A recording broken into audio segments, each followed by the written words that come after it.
두 번째, 여사제 카드에 대해.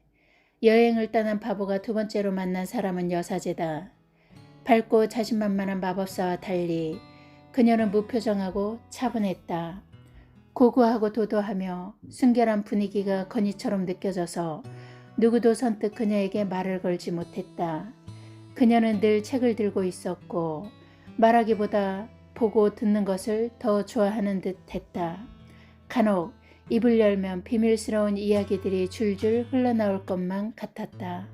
그녀는 늘 하얗게 깨끗한 옷을 입었고 음식도 정갈하게 먹었다. 조금의 화려함이나 지저분함도 절대로 용서할 수 없는 것 같았다. 그녀는 항상 생각한 후에 말하는 편이었고 그 말은 짧지만 명료했다. 결단을 할 땐 감정보다 이성을 중시했다. 또한 혼자 있기를 좋아하는 편이어서 대인관계는 좀 좁아 보였다. 하지만 그녀는 어떤 자리에서도 자신만의 색깔을 잃지 않았고 그 색깔은 차분하지만 고요한 힘을 유지하고 있었다. 바보가 그녀에게 다가가서 물었다. 산다는 건 뭐죠? 그러자 여사제는 또박또박 대답했다. 또 다른 죽음이 있다는 거겠지요. 당신이 있으면 당신 아닌 내가 또 있듯이. 바보가 다시 물었다. 그럼 산다는 건 좋은 건가요? 여사제가 대답했다. 죽는다는 게 꼭 나쁘다고 한다면요.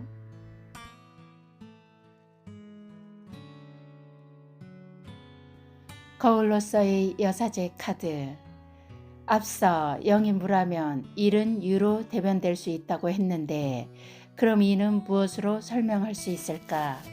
결론부터 말하면 2는 분화, 분별, 구별의 의미를 지닌다.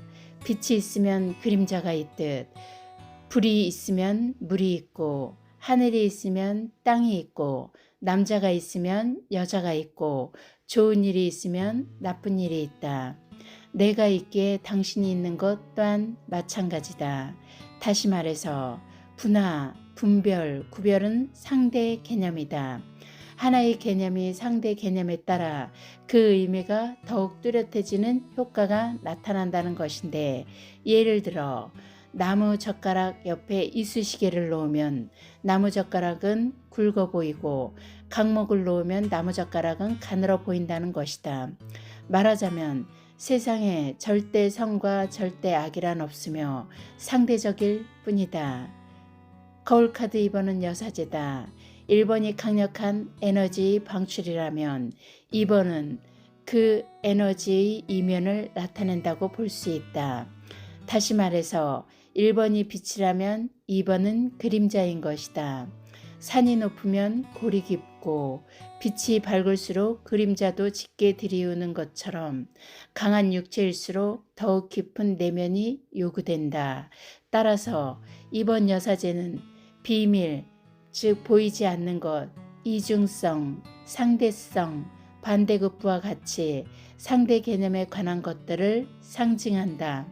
한편 이는 2인칭인 너라는 존재에 대한 인식이며 나와 가장 밀접한 관계를 맺는 대상을 의미하기도 한다. 우리는 일상에서 반대급부라는 말을 자주 쓰는데 이는 어떤 일에 대응하는 이익을 의미한다. 예를 들어 내가 일을 하고 품삯을 받았다고 치자. 나는 노동력을 급부, 즉 제공한 것이고 상대에게서 반대급부로 품삯을 받은 것이며 상대는 급부로 품삯을 주고 반대급부로 노동력을 취한 것이다. 세상이 양과 음으로 대변되듯이 만물의 이치는 이렇게 상대 개념으로 짜여져 있다. 하지만 우리는 살아가면서 항상 한 가지를 놓치고 있는 것 같다. 왼쪽을 보면 오른쪽을 망각하고 위를 보면 아래를 망각하고 잘 살면 못 살던 때를 망각하고 건강하면 아팠던 일을 망각하고 바둑을 두어도 내 수에 빠진 나머지 상대의 수를 망각하고 받은 것은 잊어버리고 준 것만 기억하는 것처럼 말이다. 반대급부와 관련하여 좀 더 설명해보자. 우리 주변에서 일만 엄청 시켰다고 불평하거나 품삯이 너무 적다고 따지는 사람들을 쉽게 볼 수 있다. 이것이 곧 급부와 반대급부 중에서 하나는 망각하거나 가볍게 본다는 방증일 것이다. 애초에 조건을 따져서 일을 할지 말지 결정했을 것이고, 일을 했다는 것은 좋든 싫든 그 조건을 받아들였다는 의미이기 때문이다. 이처럼 어느 한쪽을 망각하거나 가볍게 본다는 것은 깊이 고려하지 않은 것 혹은 의식 밖에 있어서 보이지 않는 것, 숨겨진 것, 알 수 없는 것 등과 의미상 연관이 되어 있다. 2번 여사제 카드가 거울 카드라면 이제부터 당신은 세상을 보는 방법을 바꿔야 한다. 당신 눈에 보이는 것은 빛이 만들어낸 작품이다. 칠흑 같은 어둠 속에서는 눈을 아무리 크게 떠도 온통 검을 뿐이다. 빛과 그림자는 하나이면서 동시에 둘이다.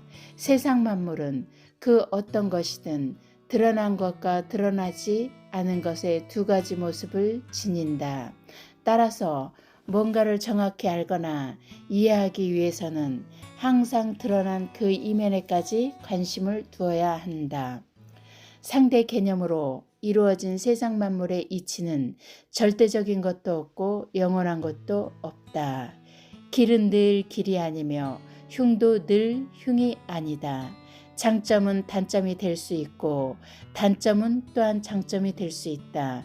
내가 돈 때문에 행복하다면 그 돈 때문에 불행해질 수 있고, 권력 때문에 많은 사람을 친구로 사귀었다면 그 권력이 진정한 친구들을 모두 떠나보내는 이유가 될 수도 있다.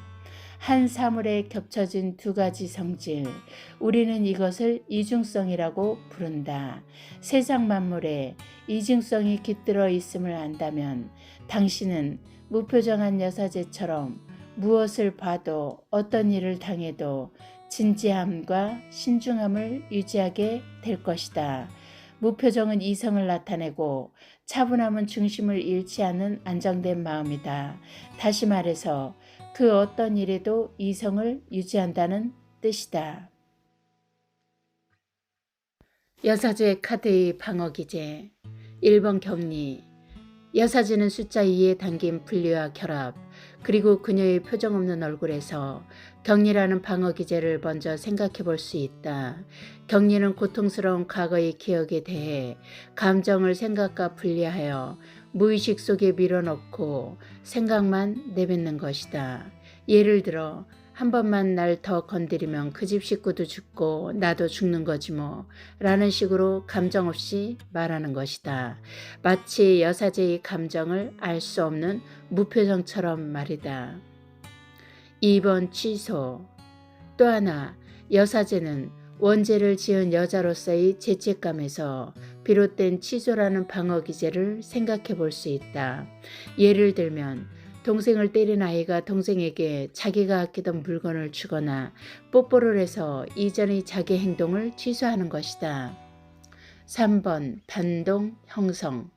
마지막으로 여사제는 반동 형성과도 관련된다.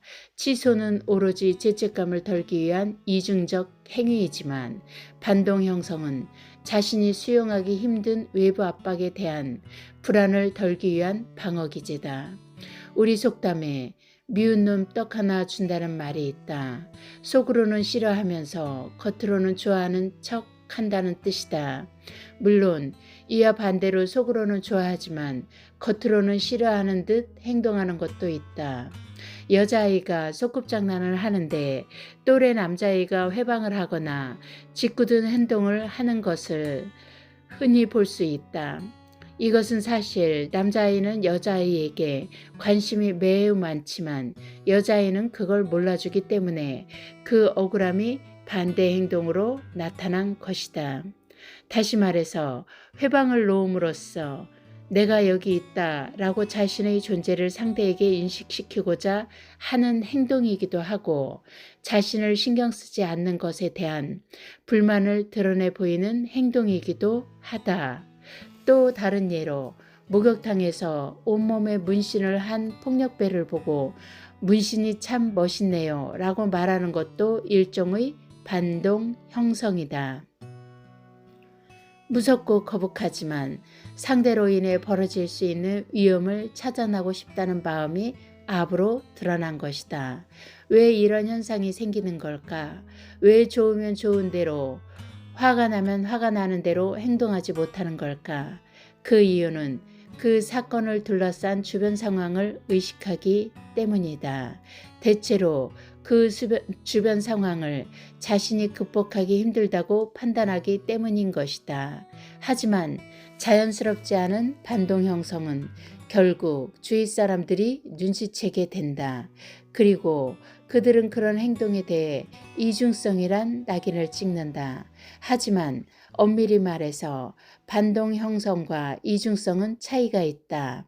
반동 형성이 불안이나 위험으로부터 나를 보호하고자 하는 기제라면 사회적으로 습관처럼 인식되는 이중성이나 양면성은 속으로는 음흉한 생각을 하면서 겉으로는 도덕적인 척 한다는 의미다.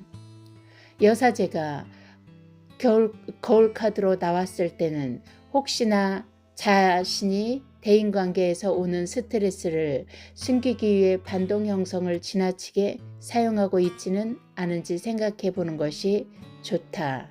또한 나에게 항상 잘 대해주던 친구가 갑자기 야, 나도 참는데 한계가 있거든 이라고 말한다면 그 친구는 지금까지 내게 반동 형성을 줄곧 사용해왔다고 생각할 수 있다.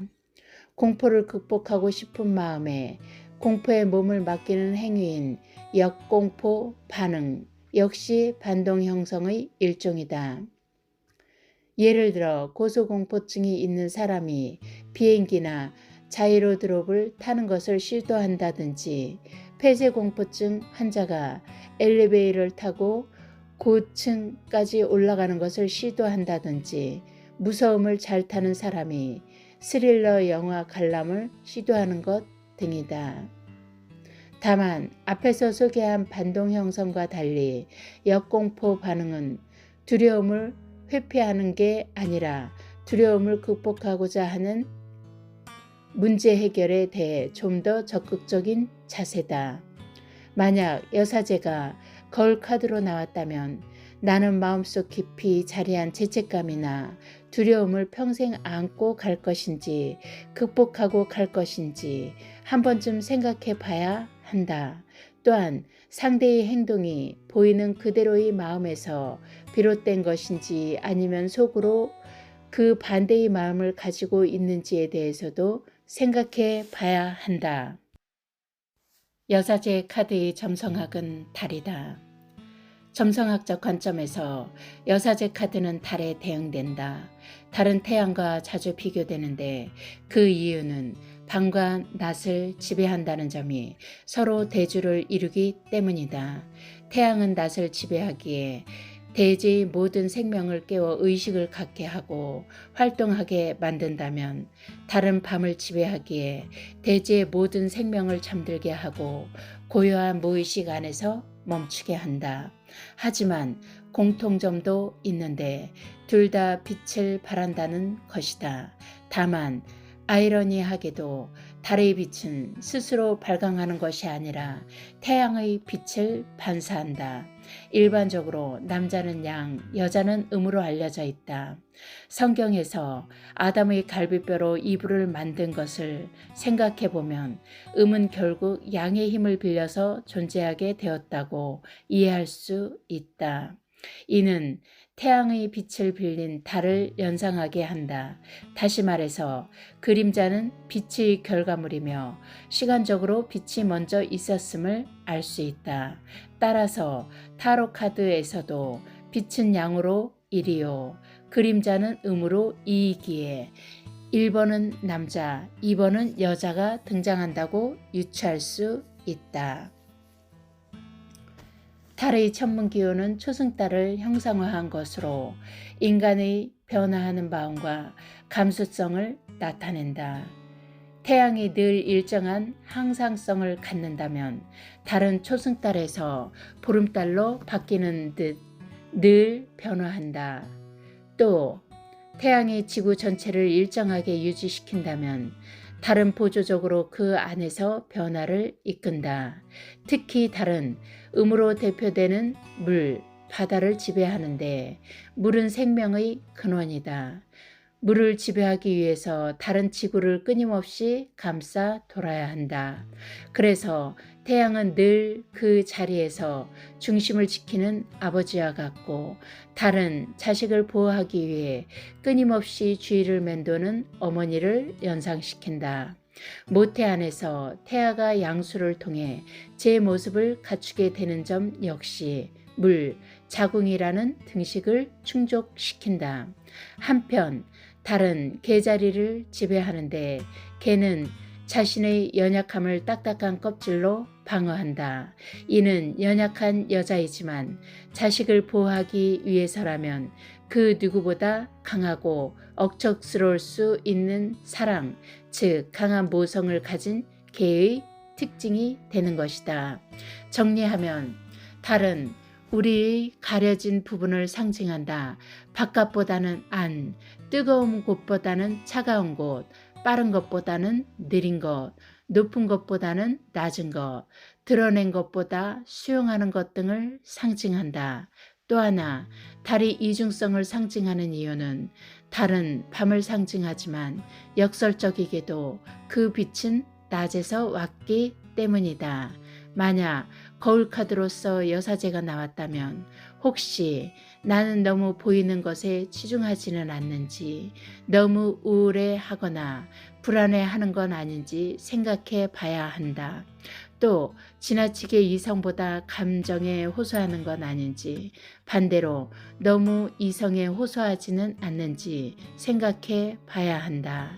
나는 너무 보호받길 원하거나 지나치게 타인을 보호하려는 건 아닌지, 나는 남들에게 위선적인 인상을 주지는 않는지도 생각해 봐야 한다. 여사제 카드 상담 활용. 35세 여자. 남편과 애인 사이에서 고민하고 있어요. 유치원 선생이에요. 부산에 살고요. 그래서인지 바다만 보면 죽을 만큼 외로워요. 남편이랑은 4살 차이가 나요. 제가 학벌은 그리 뛰어나지 않지만 외모가 착해서 그런지 결혼 전엔 남자들이 무진 꼬였어요. 가정 환경이나 직업이 좋은 사람도 많았고요. 그런데 그때는 그런 것들이 눈에 들어오지 않았어요. 내 마음에 드는 남자 만나 맞벌이 하면서 서로 행복하면 그만이라고 생각했지요. 제 남편은 태권도 관장이에요. 키도 크고 멋지게 생겼어요. 예쁜 여자는 남자의 외모보다 배경을 본다고 하지만 그 좋은 배경을 마다하고 이 사람과 결혼한 걸 보면 전 배경보다 외모였던가 봐요. 문제는 결혼한 지 2년이 다 되어 가는데 결혼 생활이 행복하지가 않다는 거예요. 연애 기간은 좋았지만 그건 아주 잠깐이었어요. 결혼하면 잘하겠지 하고 결혼을 했는데 그때부터 실망의 연속이에요. 일터에서 집에 돌아오면 나보다 컴퓨터 전원 스위치에 먼저 손이 가고 눈은 게임 화면을 보는 거, 밥 먹으라고 몇 번을 소리쳐야 밥상에 앉고 제가 정성스레 해준 밥도 대충 몇 숟가락 뜨고는 게임을 해요. 그러면서 빵을 찾고 소세지 남은 거 햄 같은 걸 달라고 하지요. 남들은 신혼에 깨가 쏟아진다고 하는데 전 깨가 뭔지도 몰라요. 쏟아지는 건 온통 스트레스지요. 요즘은 시댁에서 아이는 언제 가질 거냐고 자꾸만 물어보는데 남편은 아이를 갖고자 하는 건지 결혼 세금을 내자고 하는 건지 관계 후에는 적막감이 몰려와요. 그렇다고 제가 온갖 애교를 부리며 구걸하고 싶진 않아요. 그것도 어느 정도지요. 저 혼자 좋자고 하는 것도 아닌데. 얼마 전에 친구를 따라서 나이트에 갔어요. 거기서 한 남자를 만났는데 총각에다가 잘생기고 집안도 좋고 성격도 매우 건전하며 배려심도 많았어요. 지금까지 두세 번 만났는데 저랑 결혼하고 싶대요. 저도 결혼만 안 했다면 당장이라도 상견례 하자고 했을 것 같아요. 결혼한 게 너무너무 후회됐어요. 그런데 용기가 없어서 전 아직 그 사람에게 유부녀라고 말하지 못했어요. 처녀라고 했거든요. 제가 넌지시 돌싱은 어때냐고 물었더니 상관이 없대요. 어쩌면 좋죠. 이혼하고 그 사람한테 결혼하자고 할까요? 미치겠어요. 하루 종일 이혼만 생각나고 그 사람 얼굴만 떠올라요. 어떻게 할까요?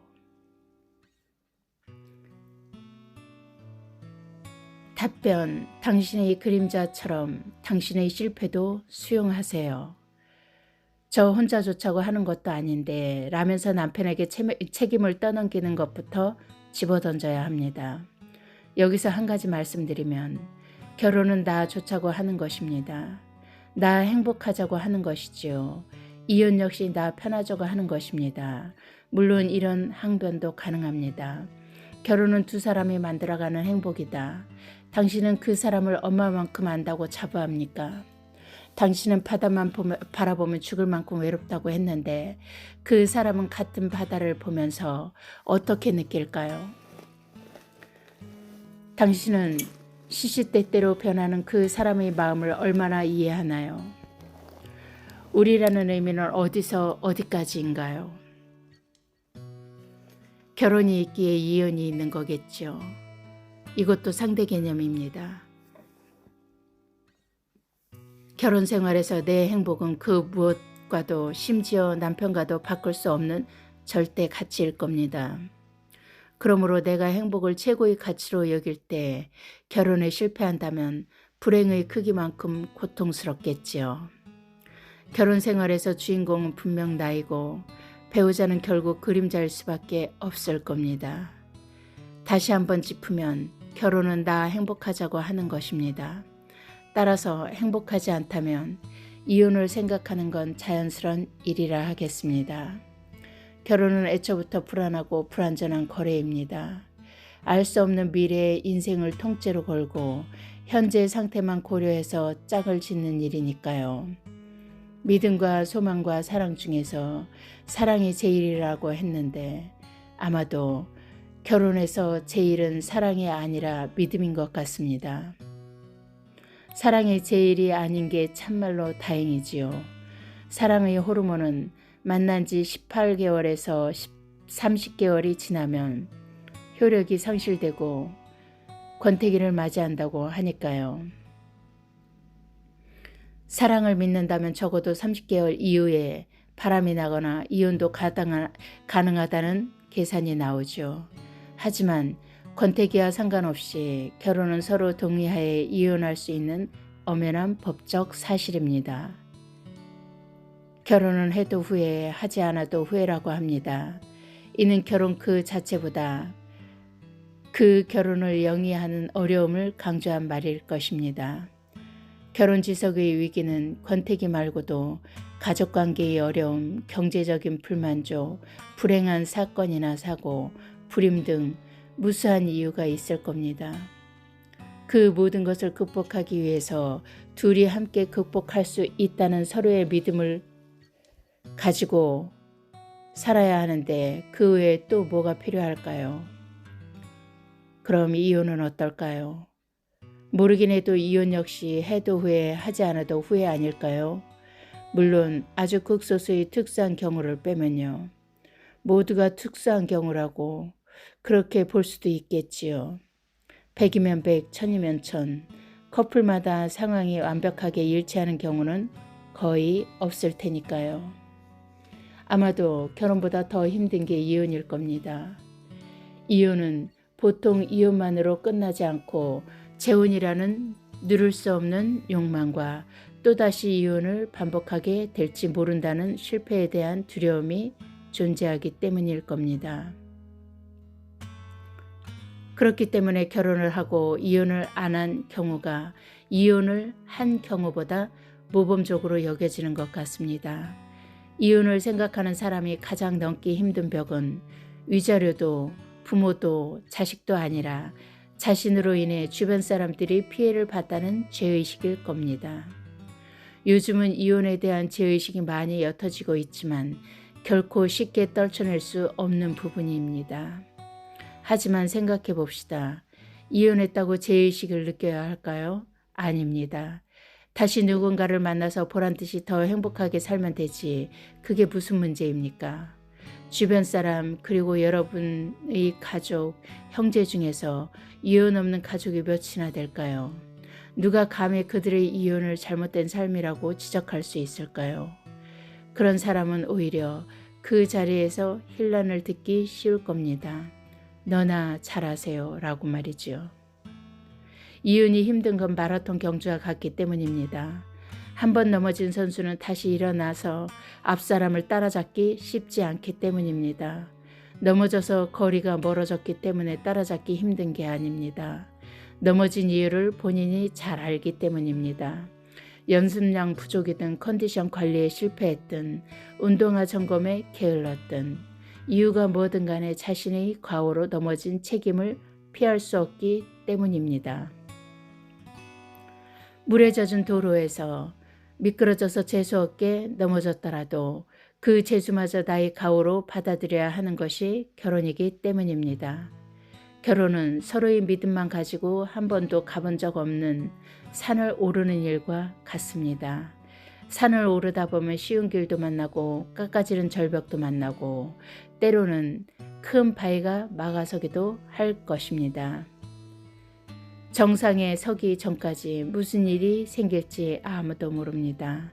단지 어제도 별일 없었고 그 전에도 별일 없었으며 일주일 전에도 한 달 전에도 별일이 없었으니 오늘도 그리고 내일도 역시 별일 없겠지 하고 살 뿐입니다. 바람이 있다면 갈수록 좋아질 거라는 믿음일 테죠.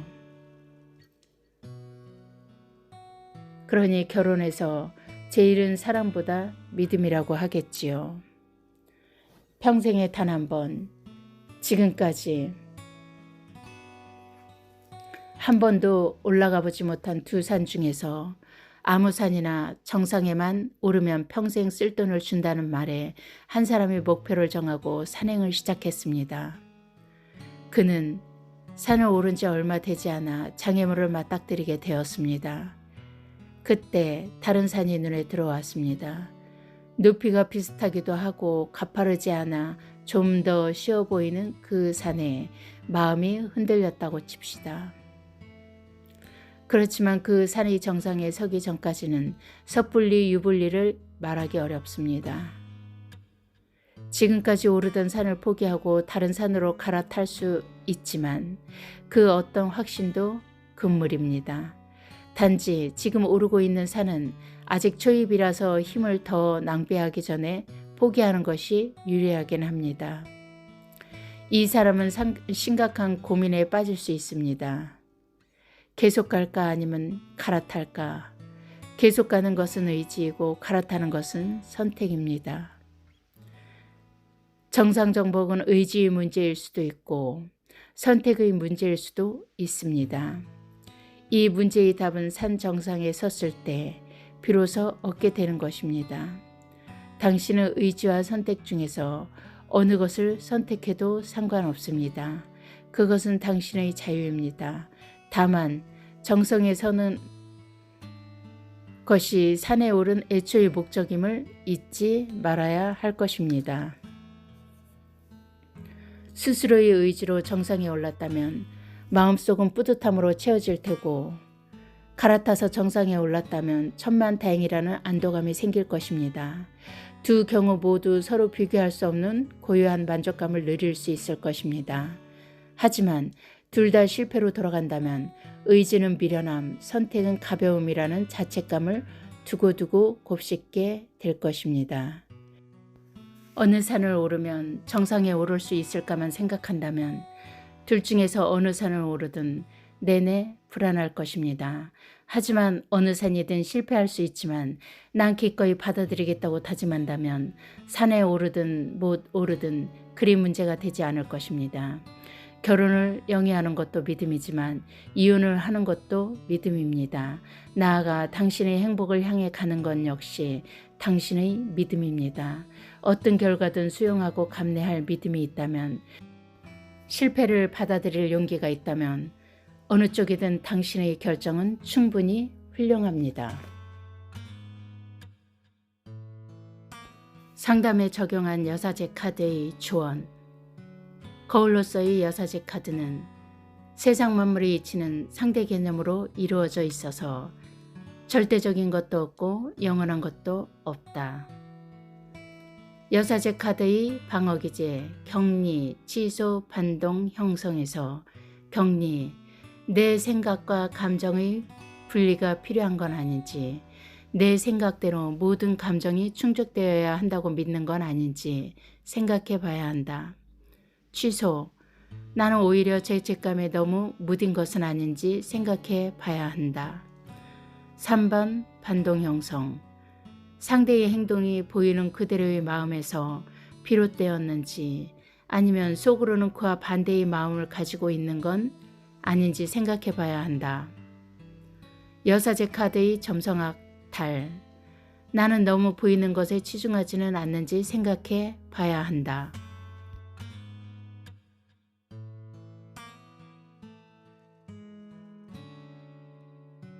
2번 여사제 카드 마무리. 다음은 3번 여항제가 되겠다.